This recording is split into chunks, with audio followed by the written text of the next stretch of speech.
Hi all. இன்னைக்கு நம்ம இங்கிலீஷில் போயம் ஸ்பெஷல் ஹீரோ பார்க்குறோம். இது 8th ஸ்டாண்டர்ட் புக்கில் இருக்கு. When I was a baby, you'd hold me in your arms. I felt the love and tenderness, keeping me safe from harm.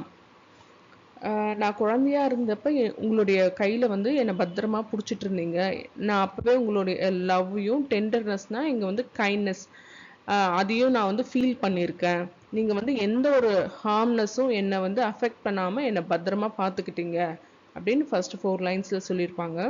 I would look up into your eyes and all the love I would see. How did I get so lucky you were the dad chosen for me?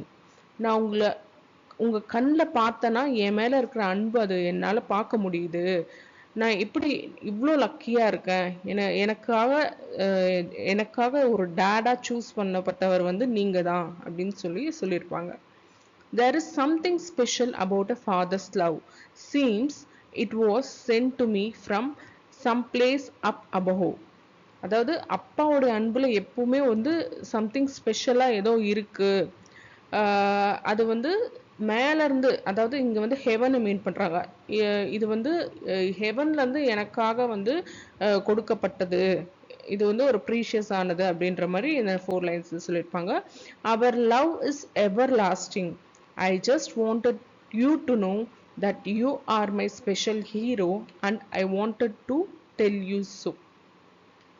நம்மளுடைய அன்பு எப்பவுமே குறையாது, எப்பவுமே இருந்துட்டே இருக்கும். நான் உங்களுக்கு தெரியப்படுத்தணும்னு நினைக்கிறது நீங்கள் என்னோட ஸ்பெஷல் ஹீரோ, அதுதான் நான் உங்ககிட்ட சொல்லவும் நினைக்கிறேன் அப்படின்ற மாதிரி இந்த போயம் சொல்லியிருப்பாங்க. ஸோ இந்த ஸ்பெஷல் ஹீரோன்ற போயம் ஒரு அப்பாவோட அன்பை பற்றி பேசுறது. அப்பாவை ஹீரோவாக நினைக்கிற ஒருத்தவங்க சொல்கிற ஒரு போயம் மாதிரி இருக்கும். இதோட ஆத்தர் யாருன்னா கிறிஸ்டினா எம் கெர்ஸ்டன். இதில் ஃபிகர் ஆஃப் ஸ்பீச் பார்த்தீங்கன்னா அல்லிட்ரேஷன் சம்திங் ஸ்பெஷலில் எஸ் அந்த கான்சனன்ட் இருக்கும் இல்லைங்களா நெக்ஸ்ட் வேர்ட்ஸில். ஸோ அது அல்லிட்ரேஷன் சொல்லியிருப்பாங்க. சம் பிளேஸ் அப் அபோவ், அது ஹைப்பர்போல்னு சொல்லுவோம். ஏன்னா எக்ஸாக்ஜரேட் பண்ணி சொல்கிறது, மிகையாக சொல்கிறது தான் ஹைப்பர்போல் ஃபிகர் ஆஃப் ஸ்பீச்னு சொல்லுவோம். ஸோ சம் பிளேஸ் அப் அபோன்றது ஹெவனை மீன் பண்ணியிருக்கோம். ஸோ அது ஹைப்பர்போல்னு சொல்கிறோம். You are my special hero, ஹீரோவோட அப்பாவை கம்பேர் பண்ணுறதுனால இது மெட்டஃபர். இதுதான் இந்த போயமோட ஃபிகர் ஆஃப் ஸ்பீச்சு. க்ளாசரிஸ் பார்த்தீங்கன்னா டெண்டர்னஸ்னா ஒரு ஜென்டில்னஸ், கைண்ட்னஸ், அதுதான். அதே மாதிரி எவர்லாஸ்டிங்னா எப்பவுமே இருக்கிறது, lasting for ever are very long time, அதுதான் எவர்லாஸ்டிங். ஸ்பெஷல்னா டிஃப்ரெண்ட்டாக இருக்கிறது, யூஸ்வலாக இருக்கிறத விட டிஃப்ரெண்ட்டாக இருக்கிறது தான் ஸ்பெஷல்னு சொல்லுவாங்க. அடுத்து ஆன்சர் த ஃபாலோயிங் கொஷின்ஸ், அந்த கொஷின் ஆன்சர்ஸ் மாதிரி கொடுத்துருப்பாங்க. ஹூ இஸ் த ஸ்பீக்கர்னு கேட்டிருப்பாங்க. இதில் போயட் தான் ஸ்பீக்கர். கிறிஸ்டினா எம் கெர்ஸ்டன் அவங்க தான் ஸ்பீக்கராக இருப்பாங்க. இதில் யார் ஸ்பெஷல் ஹீரோவாக அவங்க மென்ஷன் பண்ணுறாங்கன்னா அவங்களுடைய அப்பாவை. Her father is the special hero mention the poem. How do the child feel when it was held by its dad? ஆனால் சைல்டு என்ன ஃபீல் பண்ணுவாங்கன்னா அந்த லவ் அண்ட் கைண்ட்னஸை ஃபீல் பண்ணுவாங்க. அப்புறமா நம்ம பத்திரமா இருக்கும். She felt that she was safe from harm and also seems it was sent to me from some place up above.